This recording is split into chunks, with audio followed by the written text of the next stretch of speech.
और छठवें मनवंतर में भगवान ने समुद्र मंथन करवाया, जिसमें 14 रत्न निकले।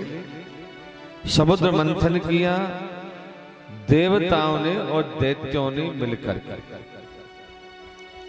अमृत के लोभ में समुद्र मंथन किया गया। मंदराचल पर्वत को मथानी बनाया गया, बांसुकी नाग को रस्सी बनाया गया। और जैसे ही मंदराचल पर्वत समुद्र में डाला तो नीचे जाने लगा। देवताओं ने कहा महाराज ये तो समुद्र तल में चला जाएगा, इसके लिए आधार चाहिए। तो भगवान ने प्रत्वा कच्छपम अद्भुतम रूपम, परम अद्भुत कच्छप अवतार धारण किया। कितना बड़ा?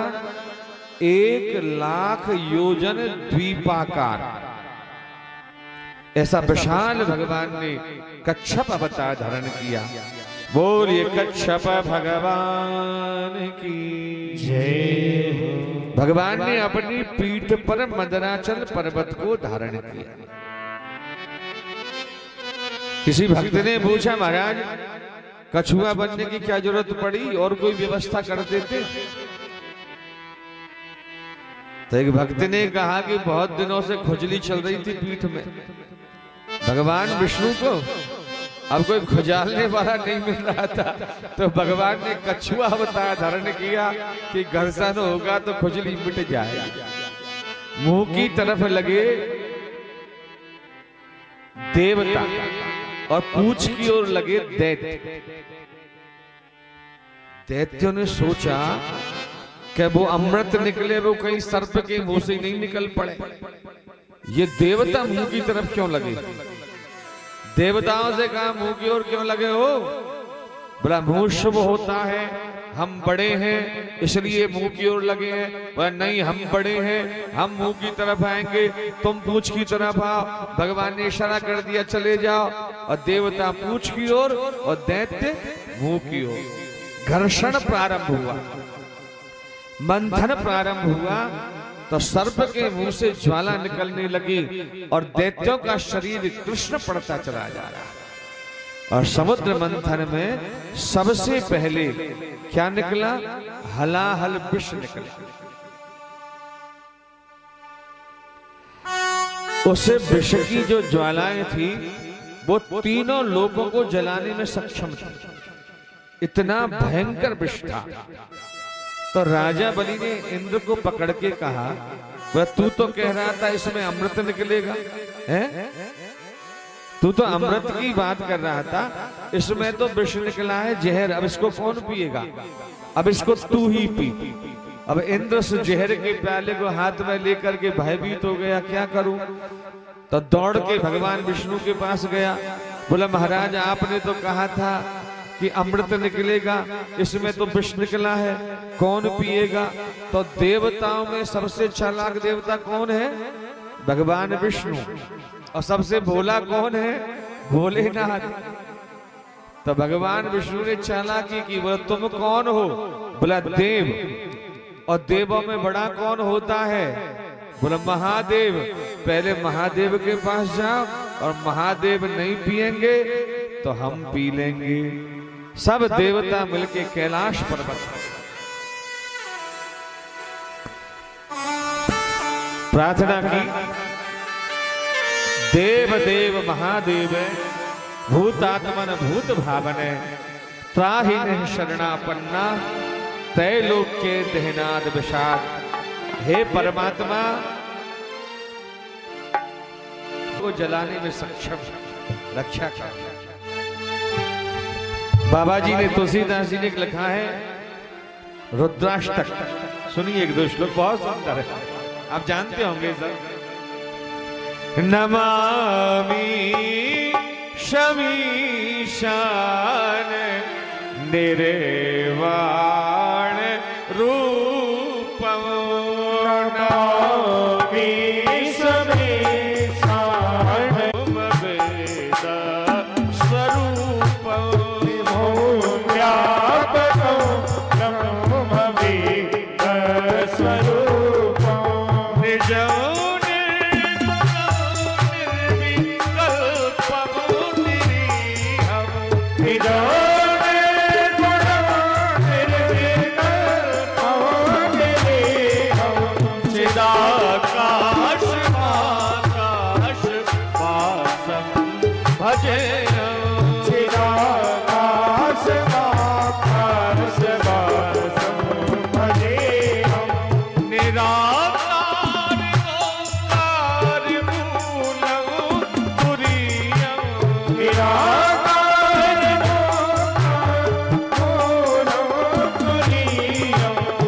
गिरा ज्ञान गोतीत मीशम गिरीशम गिरा ज्ञान गोतीत मीशम गिरीशम करालम महाकाल कालम कृपालम करालम महाकाल कालम कृपालम गुणागार संसार पारौ न तो हम गुणागार संसार पारौ न तो हम नमामि शमी शान निर्वाण रूपम नमामि समीतान निर्वाण रूपम नमामि शमी शान निर्वाण रूपम नमामि समीतान निर्वाण रूपम। देवताओं ने भगवान शिव की प्रार्थना की। शिव ने कहा, लंबी चौड़ी प्रार्थना क्यों कर रहे हो? बोला, महाराज समुद्र मंथन किया, उसमें विष निकला। किसने किया? बोला, देवताओं ने और दैत्यों ने। अब गलती किसकी है? देवताओं की, दैत्यों की? भाई उन्होंने समुद्र मंथन किया। गलती तुम्हारी और जहर में पी, मतलब अपराध किसी और का, दंड किसी और को। नहीं नहीं, हम नहीं पिएंगे। शिव ने आंखें बंद कर ली। पास में बैठी भगवती पार्वती। तो देवताओं ने कहा, माता जी आप कह दो, आपकी बात मान जाएंगे। और कोई बड़ा आदमी हो, अधिकारी हो और काम करने की मना कर दे तो श्रीमती का जैक लगवा दो, काम हो जाएगा। अब श्रीमती का जैक लग गया। पार्वती जी ने कहा, महाराज ये विष आपका क्या बिगाड़ेगा? और शिव ने जहर का प्याला हाथ में लिया और राख कह के पान किया। वैसे भागवत में ये लिखा है, पिया भी और खाया भी है। इसका मतलब पतला भी और गाढ़ा भी। राख कह के पिया तो याद आया कि मेरे हृदय में राम जी बैठे हैं। तो गले में रोक लिया, कंठ में रा कह के पिया और मैं कह करके ढक्कन लगा दिया। कंठ में रोक लिया। यच्चकारे गले नीलम तच्च साधुर विभूषणम।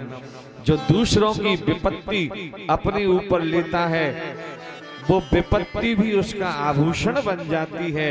और भगवान शिव का एक नाम हुआ नीलकंठ महादेव। बोलिए शंकर भगवान की जय हो। हर हर महादेव।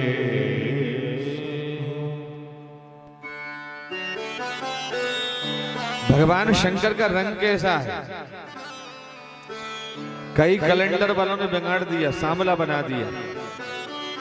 भगवान शंकर का रंग है पीला, सफेद।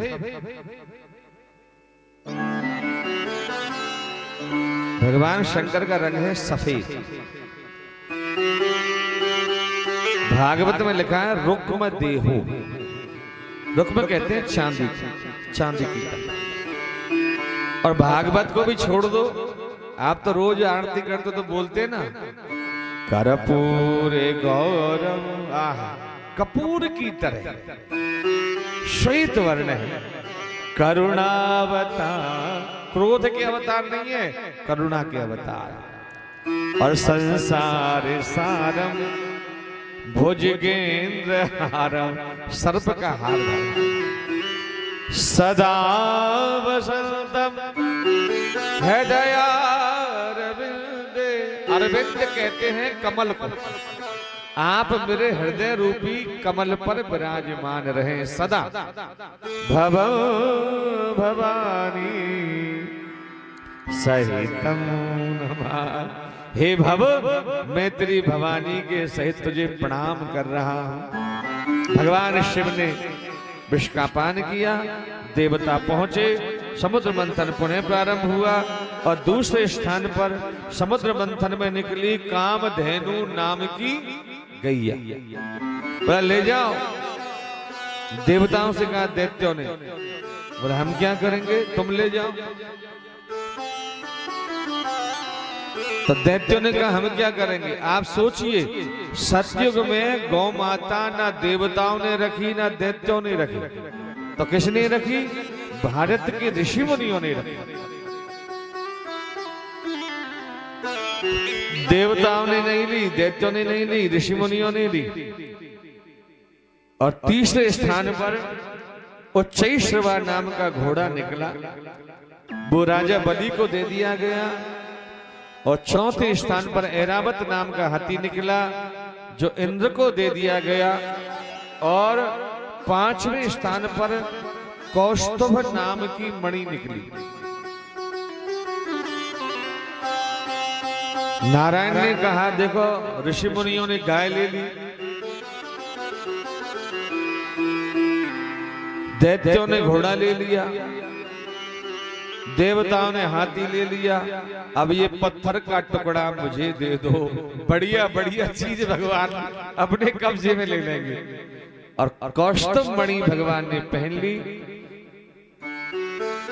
छठवें स्थान पर कल्प वृक्ष निकले, उनको स्वर्ग भेज दिया गया। जो स्वर्ग का राज करेगा वो इनका भोग करेगा। सातवें स्थान पर सुंदर अप्सराएं निकली, बहुत अच्छा गाती नृत्य करती, उनको भी स्वर्ग भेज दिया गया। जो स्वर्ग का राज करेगा वो इनका भोग करेगा। और आठवें स्थान पे क्या निकला?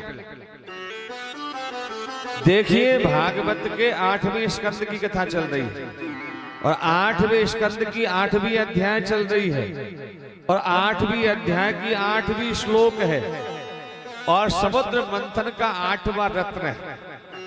देखिए भागवतकार का संयोजन, व्यासदेव भगवान की कलम देखिए, 8वें स्कंद की 8वीं अध्याय, 8वीं अध्याय की 8वीं श्लोक, 8वां रत्न।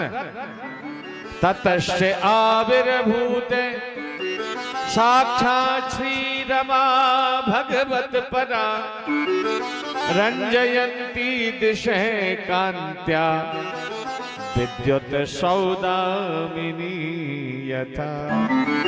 हाथ में माला लेकर के समुद्र से भगवती लक्ष्मी का प्रागट्य हुआ। बोलिए लक्ष्मी मैया की जय हो। अब सबकी नजर लक्ष्मी पे गड़ गई।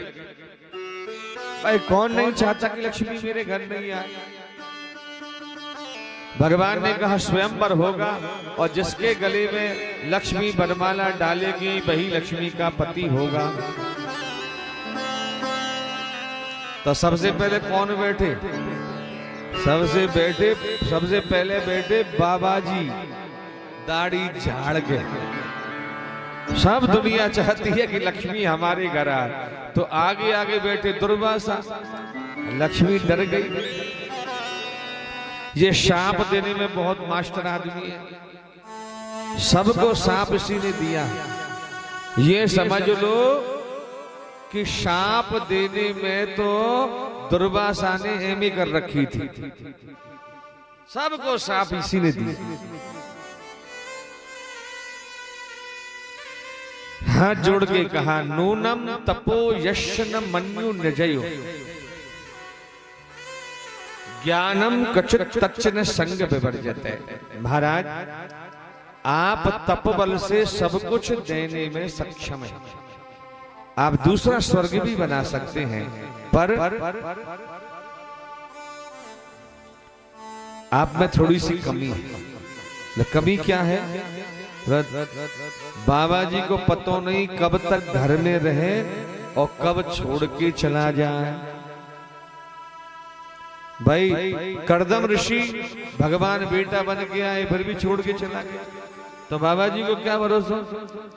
दुर्वासा ने कहा हमें तेरी जरूरत भी नहीं है, आगे बढ़ जा। आगे बढ़ गए लक्ष्मी, आगे बैठे दैत्य। राजा बलि बैठा, बड़ा भारी बलवान, बहुत बलवान है। बोला पहना दो माला। बोला आप में भी कमी है। बोला मुझ में क्या कमी है? बोला राक्षसों का पता नहीं कब प्रेम करे कब गला दबा दे। दामिनी दमक रही घनमा, दुष्ट की परिभाषा तुलसीदास जी ने लिखी है। दामिनी दमक रही घनमाही, दामिनी दमक रही घनमाही, खल की प्रीत जथा फिर नाही, खल की प्रीत जथा फिर नाही। दामिनी दमक रही घनमाही, दामिनी दमक रही घनमाही, खल की प्रीत जथा फिर नाही। खल की प्रीत जथा फिर नाही। जैसे आकाश में बिजली स्थिर नहीं होती, ऐसे दुष्ट का प्रेम स्थिर नहीं होता। दामिनी दमक रही घनमाही, खल की प्रीत जथा फिरे ना। घाणी करवाते हैं ना, घाणी सरसों की घाणी तो करवाते होंगे, करवाते हैं। तो उसको बचता है, उसको क्या कहते हैं? खल कहते हैं ना। खल का मतलब क्या है? उसको खल कहते हैं उसको। ये खल की परिभाषा है। उसमें तेल नहीं रहता, जिसमें स्नेह नहीं रहता, जो स्नेह रहते हैं वही खल है, जो प्रेम रहित है वही खल है। और लक्ष्मी आगे बढ़ी, देवता बैठे, देवताओं ने कहा माला पहना दो, बहुत सुंदर है हम लोग। बड़ा सुंदर तो हो पर डरपोक बहुत हो, मैं तुम्हारे पीछे पीछे कहां भागूंगी। अब कोई नहीं बचा, अब किसको माला पहना है लक्ष्मी? तो दूर पीपल के पेड़ के नीचे नारायण बैठे और लक्ष्मी वहां पहुंची और लक्ष्मी ने नारायण के गले में वरमाला डाल दी। बोलिए लक्ष्मी नारायण भगवान की जय। नारायण ने कहा इतने लोगों में कोई अच्छा नहीं लगा भाई, इतने सारे लोग हैं, इनमें कोई अच्छा नहीं लगा। बोला महाराज सब में कमी है। बोला मुझ में कमी नहीं है। बोला कमी तो आप में भी है, पर जाऊं तो जाऊं कहां, अब कोई बचा ही नहीं। समुद्र मंथन पुनः प्रारंभ हुआ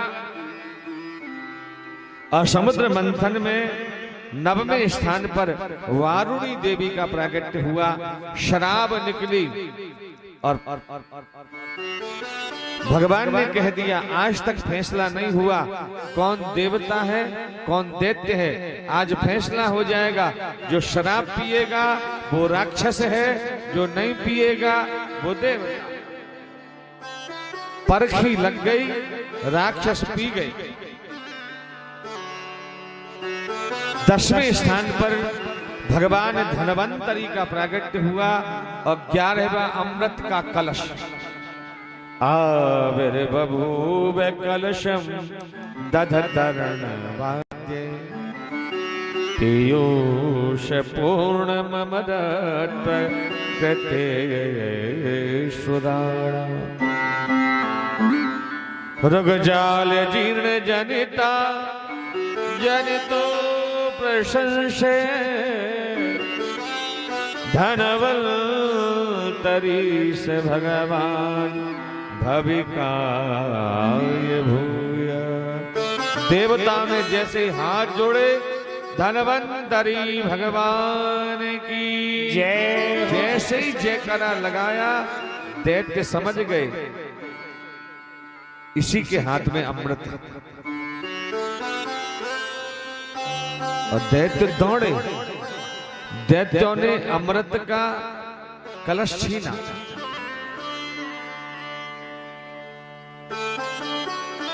अमृत का कलश छीन करके दैत्य लोग भागे, आपस में लड़ने लगे। अहम पूर्वम, पहले मैं पीऊंगा, पहले मैं पीऊंगा, पहले मैं पीऊंगा, आपस में लड़ने लगे। उधर देवता मिलकर के भगवान नारायण के पास गए। महाराज महीनों गुजर गए, तब जाके अमृत निकला और वो भी राक्षस लोग छीन करके ले गए। भगवान ने कहा चिंता मत करो, एतस्मिन् अंतरे विष्णु सर्वोपाय विदीश्वर है। सारी दुनिया की बीमारियों का इलाज जानने वाले श्रीमन नारायण ने बहुत सुंदर मोहनी अवतार धारण किया। बोलिए मोहनी भगवान की जय हो। भागवत में 4 श्लोकों में मोहनी भगवान की सुंदरता का वर्णन है। वो तो हम नहीं कह सकते, पर आपको एक बात बता दूं केवल, दुनिया में भगवान के बराबर कोई सुंदर नहीं है। और यदि वो स्त्री बन जाए तो